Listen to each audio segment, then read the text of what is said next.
I'm Aaron from PhoneDog.com, and what do you do when you have two awesome Android phones, but two very different Android phones? You throw them in a dogfight. It's the Samsung Galaxy Nexus versus the Samsung Epic 4G Touch. It's dogfight time. Woof!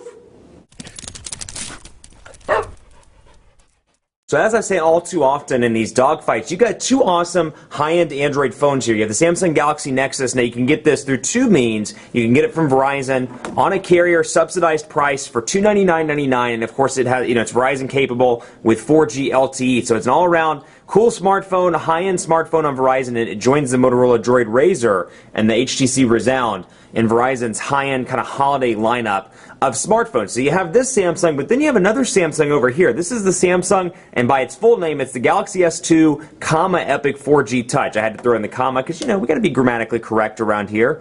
But anyway, Epic 4G Touch from Sprint. This thing's available for $199.99 right now at Sprint retail stores with a 2-year agreement. So you've got this bad boy, and you have this one, which has Ice Cream Sandwich. So the claim to fame over here, Android 4.0 or Ice Cream Sandwich. This is the launch device to have Android's newest operating system, Android 4.0. And then, of course, you have the Epic 4G Touch over here, which is a predecessor, or a descendant, rather, of Samsung's successful Galaxy S2 series. So we saw that launch at Mobile World Congress earlier in the year. And then, of course, the Epic 4G Touch is out on Sprint right now. To give you a rundown on the specs, you've got a 1.2 gigahertz dual-core TI-OMAP processor over here, a 4.65-inch Super AMOLED HD display, so it has 720p. It's a 720p display, rather, with Pentile technology. You've got a 5-megapixel camera on the back with 1080p HD video recording. And this one you'll notice, especially if you watch my reviews of the GSM version of the Samsung Galaxy Nexus, you'll immediately notice this one's just a little bit thicker. It is a hair thicker on the size front, and then it has a bigger battery as well, 1,850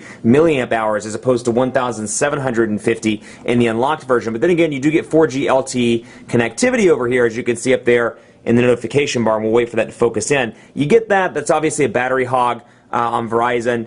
So in order to, there we go, let's wait for this to focus in. There we go. Third time's the charm. 4G connectivity. So, to offset that a little bit, they have a bigger battery in it. Then you've got this, the Epic 4G Touch, 1.2 gigahertz. Now, this is running a processor, this has a processor, rather, that's really respected in not only the Android community, but in kind of the nerd phone community, if you will. It has a 1.2 gigahertz dual-core Exynos processor. When it comes to the Galaxy S2 series, this is highly regarded as the best processor in the series. So 1.2 gigahertz dual-core Exynos processor. It has a 4.52-inch Super AMOLED Plus display. It's not an HD display, but it is a Super AMOLED Plus display. Then you've got an 8-megapixel camera over here with 1080p HD video recording, a front-facing shooter, and you have Android 2.3 over here with Samsung's TouchWiz version 4.0, whereas over here you have Android 4.0, so Ice Cream Sandwich, and it's a relatively stock build, save for a couple of Verizon applications like My Verizon Mobile, and then Visual Voicemail and VZ Backup Assistant. You also do get the Verizon logo on the back, which kind of frustrated some Android purists that were like, hey, this is a Nexus device. It's not supposed to have a Verizon logo or any Verizon pre-installed bloatware for that matter, but that's, hey, a topic for another day. So you got both of these devices, and a lot of people on my Twitter feed, on Facebook, a lot of people brought up a really important question. They were like, well, why don't I just go with the Epic 4G Touch or maybe the Skyrocket on AT&T, stick with it for a couple of months, and then mine will get Android 4.0, and then with things like an 8-megapixel camera or maybe my Exynos processor that I like more anyway, it'll be right up to date with the Galaxy Nexus. Well, it's certainly a valid point, but I think really when it boils down to it, it's going to depend on A, which carrier you're on and which one you want to stay on, and B, which design you prefer more. So you got like I said, a 4.65-inch Super AMOLED HD display over here, a curved display as well. The design's curved, and then you'll see the typical Samsung hump here at the bottom. On the right side, you have your power button, your micro USB charging port, and 3.5mm headphone jack at the bottom. Your volume rocker up here. Then otherwise, it's a nice svelte-looking device, and it feels good in the hand. Then over here, a little bit of a different design and a little bit of a variation from the typical Galaxy S2 look and feel with your volume rocker over here, power button in the same spot in typical Samsung format, and then down here you have your micro USB charging port. Then up here, your 3.5mm headphone jack. So a little bit different, but you can see what comes out of the box. We already kind of covered it on this one. The Verizon applications are really all you get, but then the rest of those are pre-installed Google applications like Google Earth and then at Latitude, Google Plus Messenger. You'll notice in Ice Cream Sandwich a huge fixation around Google Plus, and rightfully so. It's a new social media medium that Google's really trying to push. But then you'll notice the apps and widgets are in one kind of convenient space, if you will, on the or in the menu rather. So you got your apps and widgets, and you can obviously scroll between those, and then you'll see some stock Google widgets over here. Now you get 5 home screens on the Galaxy Nexus out of the box, and you can see the typical Android widgets, but you're going to see some changes as well that are brought on by Honeycomb or Android 3.0 on the tablet. So just to show you the Gmail widget, for example, we'll pop that out. No room on that home screen. Let's move it over to another one and see what we can do. Let's see if I have space over here. Looks like I do. We're going to do the inbox just for example, and you can see the widgets just like Honeycomb on the tablets. The widgets are dynamic, so you can scroll between your emails and your inbox, and then you can see I can resize some of these as well, some of the Google widgets, which is a really nice touch. I can keep that here, and whenever I get an email, or in my case, several emails a day, I can easily access those through there, and then I can just click on it to easily get to the actual inbox and Gmail. So like I said, 5 home screens here. You'll notice a little bit of a different dock. You'll also notice on Android 4.0, and forgive me for talking so fast, I just want to get in as much of this as possible before I have to cut the video. You'll see these buttons are no longer capacitive buttons or physical buttons. They're on-screen buttons. So when you turn the device off, you'll see that the buttons go away, and then they return when you turn it back on. So you've got back, you have home, and then you have kind of running applications here, which you can easily swipe and get rid of, at least in the running application screen. You got your Google search bar up here, and you're going to see some changes to the notification bar as well versus the notification bar on TouchWiz 4.0. Over here you got some shortcuts: Wi-Fi, Bluetooth, GPS, vibration, and 4G, along with the Sprint network ID.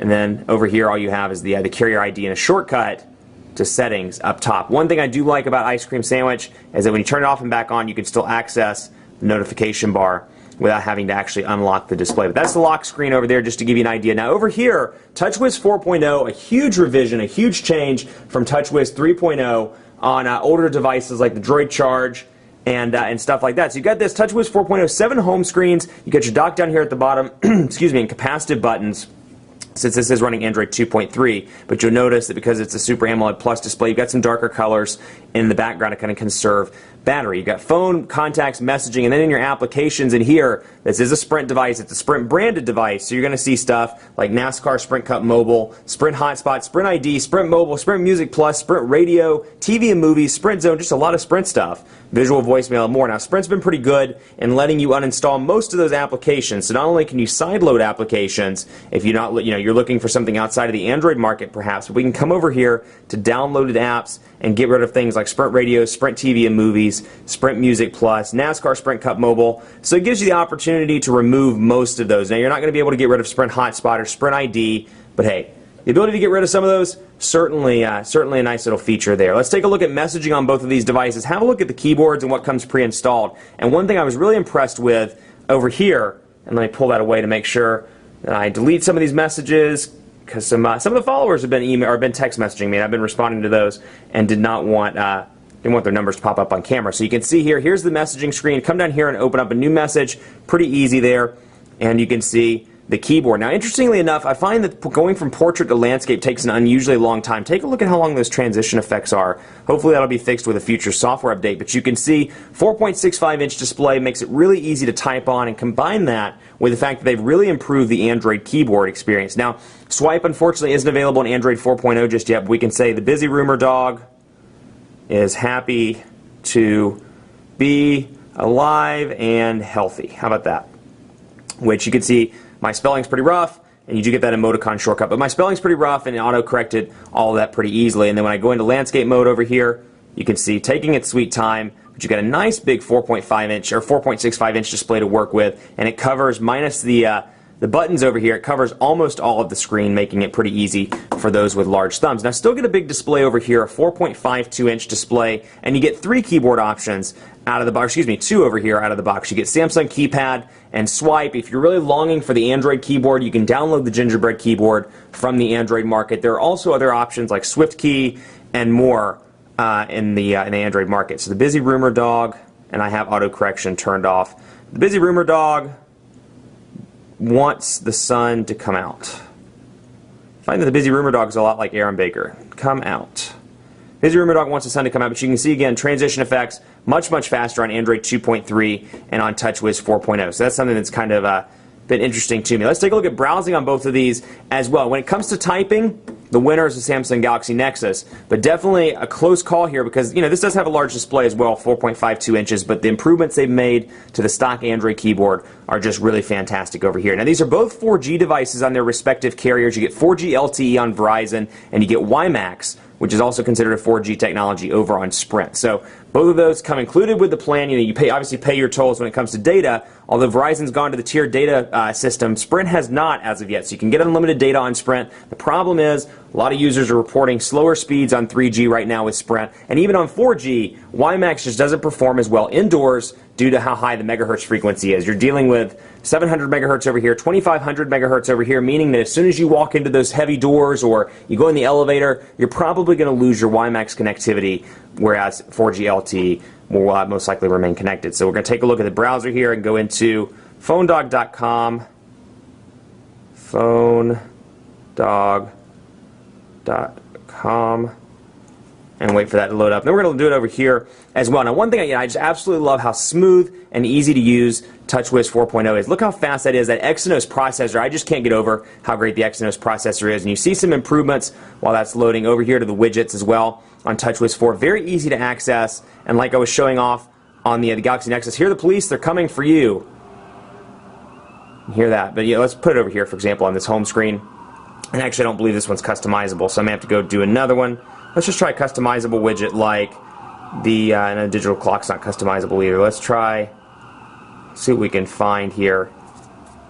Let's go to, well, let's do weather, for example. Weather's customizable. So I can come down here, press and hold, and I can either expand it out, I can make it like that, I can make it really small, and it's really nice. TouchWiz 4.0 does have that feature, and some of the widgets in Ice Cream Sandwich do as well. But you can just see how smooth it is. One of the best. It's gone from being, back of the pack in terms of overall functionality all the way to the front. TouchWiz 4.0, huge improvements over previous iterations of it. And to me, it's even cleaner and easier to use than a lot of the current stuff on the market, like since 3.5. At least it just feels less cluttered or less kind of bogged down, if you will. And then I like the aesthetics of it over Motorola's custom UI. So here's PhoneDog loading up over here as well, and you can see Super AMOLED HD versus Super AMOLED Plus, and I'll let you make your take a look at those kind of up close and personal and see what you think. What I will say, the Pentile technology, when it's not on full brightness, I immediately notice that the full brightness, you do have to have it on almost on the Galaxy Nexus in order to really make it effective.